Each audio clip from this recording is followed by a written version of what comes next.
ഫിലിമി പ്ലസിലേക്ക് എല്ലാവർക്കും സ്വാഗതം. മഞ്ജു വാര്യർ വീണ്ടും വീണ്ടും അപമാനിക്കപ്പെടുകയാണ്.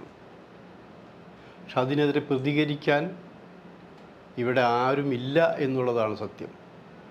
അറിഞ്ഞിട്ടാണോ, അറിഞ്ഞിട്ട് വേണ്ടെന്ന് വെച്ചിട്ടാണോ, അതോ മഞ്ജു വാര്യർ ആയതുകൊണ്ടാണോ എന്നൊന്നും പറയാൻ കഴിയുന്നില്ല.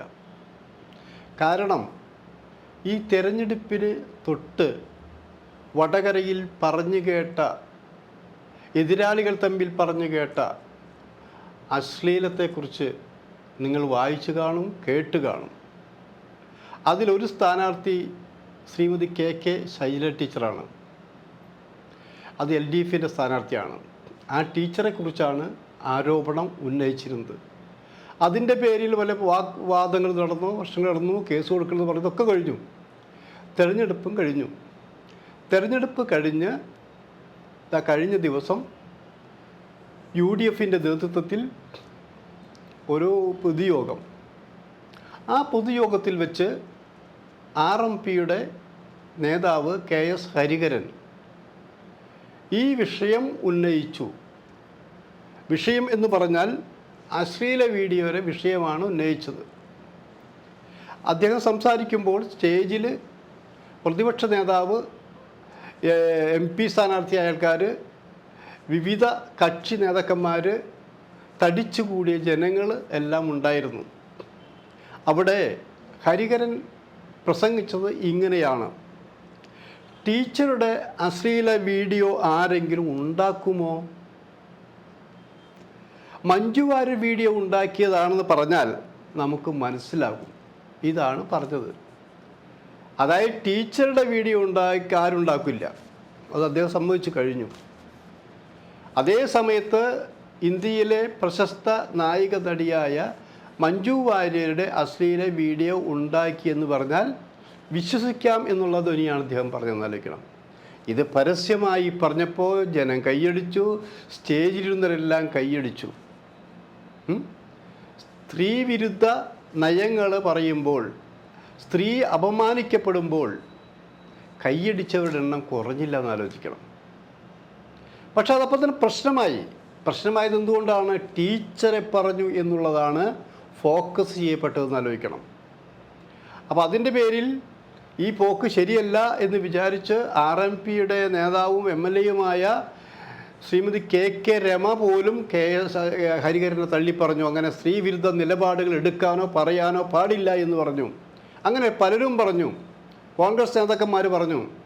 അദ്ദേഹം അപ്പോൾ തന്നെ അതിന് മാപ്പ് പറഞ്ഞു എന്നുള്ളതാണ്. മാപ്പ് എന്ത് പറഞ്ഞു? ഇങ്ങനെ പറഞ്ഞു, ശൈല ടീച്ചർക്കുള്ള പരാമർശത്തിൻ്റെ മാപ്പ് പറഞ്ഞു എന്നുള്ളതാണ്. മാപ്പ് പറഞ്ഞെങ്കിലും അത് അംഗീകരിക്കുന്നില്ല എന്നുള്ളതാണ് വേറെ കാര്യം. പക്ഷേ ഇവിടെ നമ്മുടെ കാര്യം അതല്ല. നമ്മുടെ സിനിമയായി ബന്ധപ്പെട്ടതുകൊണ്ട് മഞ്ജു വാര്യരെക്കുറിച്ച് പറഞ്ഞ കാര്യം അദ്ദേഹം പിൻവലിച്ചിട്ടില്ല, അതിന് മാപ്പ് ചോദിച്ചിട്ടില്ല എന്നുള്ളതാണ്. കാരണം ടീച്ചറെ പറഞ്ഞേക്കാൾ കൂടുതലായി ശരിക്കും ഏറ്റിരിക്കുന്നത്, കൊടുത്തിരിക്കുന്നത്, മോശമാക്കിയിരിക്കുന്നത്, അപമാനിച്ചിരിക്കുന്നത് മഞ്ജു വാര്യയാണത്. അതായത് മഞ്ജു വാര്യരെ ഇത്രയും വീഡിയോകൾ ഉണ്ടെന്ന് പറഞ്ഞാൽ വിശ്വസിക്കാം എന്ന രീതിയിൽ പറയുമ്പോൾ ഇവിടെ സിനിമക്കാർ മിക്കവർക്കും ഇത്ര സംഭവങ്ങളുണ്ട്. സിനിമക്കാരൊരു വേറെ വർഗമായിട്ടല്ലേ കാണുന്നത്. അവരുടെ സിനിമകൾ കാണാം, പക്ഷെ അവരുടെ സ്വഭാവശുദ്ധിയിൽ വിശ്വാസമുണ്ട്, അവരുടെ പെരുമാറ്റത്തിൽ വിശ്വാസമുണ്ട്. അവർ എങ്ങനെയുമുള്ള, അതായത് വൃത്തികെട്ടവരാണ് എന്ന രീതിയിലാണ് സംസാരിച്ചത്. അത് ഉയർന്ന നിലവാരമുള്ള ഒരു രാഷ്ട്രീയ നേതാവെന്ന് വിശ്വസിക്കുന്ന മാന്യ അദ്ദേഹമാണെന്ന് ആലോചിക്കണം. ഇതിനെതിരെ അദ്ദേഹം പറഞ്ഞു, ഒരു പകുതി പിൻവലിച്ചു, മഞ്ജു വാര്യർ പിൻവലിച്ചിട്ടില്ല. പക്ഷേ DYFക്കാരും CPM അടക്കമുള്ളവർ അതിൽ കേസിന് പോകുന്നു. ഇവിടെ മഞ്ജു വാര്യർ ഇത്രയും താഴ്ത്തിക്കെട്ടി വൃത്തികെട്ട രീതിയിൽ സംസാരിച്ചിട്ട് പോലും ഒരൊറ്റ സിനിമാക്കാരൻ പ്രതികരിച്ചോ? ഏതെങ്കിലും സിനിമാ സംഘടന പ്രതികരിച്ചോ? അതല്ലെങ്കിൽ വേണ്ട, ഇവിടെ നടിപീഡന കേസുമായി ബന്ധപ്പെട്ട് ഉണ്ടാക്കിയ ഒരു ആഗോള പ്രസ്ഥാനമുണ്ട് ഇവിടെ, WCC. അവർ തൊട്ടേനൊക്കെ പ്രതികരിക്കുന്നതാ. അവരൊരു കുഞ്ഞു പോലും പ്രതികരിച്ചോ? കുഞ്ഞെന്ന് പറഞ്ഞാൽ പ്രായം കൊണ്ട് ചെറുതല്ല ഉദ്ദേശിക്കുന്നത്, മനസ്സുകൊണ്ട് ചെറുതവരെ ഉദ്ദേശിക്കുന്നത്. അതായത് മഞ്ജു വാര്യർ അടക്കമുണ്ടാക്കിയ സംഘടനയാണ് WCC. ആ WCC പോലും ഇതിനെതിരെ പ്രതികരിച്ചില്ല എന്നാലോചിക്കണം. എന്താ കാരണം? ഇവിടെ തൊട്ടതിനൊക്കെ പ്രതികരണം വരുന്നുണ്ടല്ലോ. ആ നടനും നോക്കി നിർമ്മാതാവും നോക്കി എന്നൊക്കെ ആരോപണം വരുമ്പോൾ ആരോപണങ്ങളുമായി അതിനെതിരെ വരുന്നുണ്ടല്ലോ. ഇപ്പോൾ മഞ്ജു വാര്യർ മോശമായി പറഞ്ഞപ്പോൾ ഒരാളും പ്രതികരിക്കാൻ വന്നില്ല. ഇതെന്താണ്?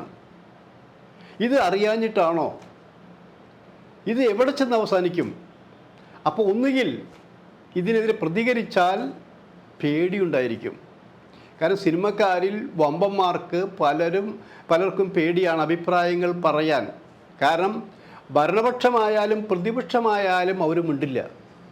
ഈ രണ്ട് പക്ഷമായാലും അവർക്ക് പോറലേൽക്കുന്ന ഒരു കാര്യത്തിലും അവർ ഇടപെടുന്നില്ല ആലോചിക്കണം. പിന്നെ വഴി തെറ്റി നടക്കുന്ന കുഞ്ഞാടുകളുണ്ട് ചിലർ. അവർ ചിലപ്പോൾ സ്വതന്ത്രമായ അഭിപ്രായം പറയാറുണ്ടാവും. എല്ലാത്തിനും അഭിപ്രായം പറഞ്ഞ ജോയ് മാത്യു പോലും ഒരക്ഷരം മിണ്ടിയില്ല എന്ന്. കഴിഞ്ഞ ദിവസം പോലും ജോയ് മാത്യു പ്രതികരിച്ചിട്ടുള്ളതാണത്. അപ്പോൾ ജോയ് മാത്യു പോലും പ്രതികരിച്ചിട്ടില്ല.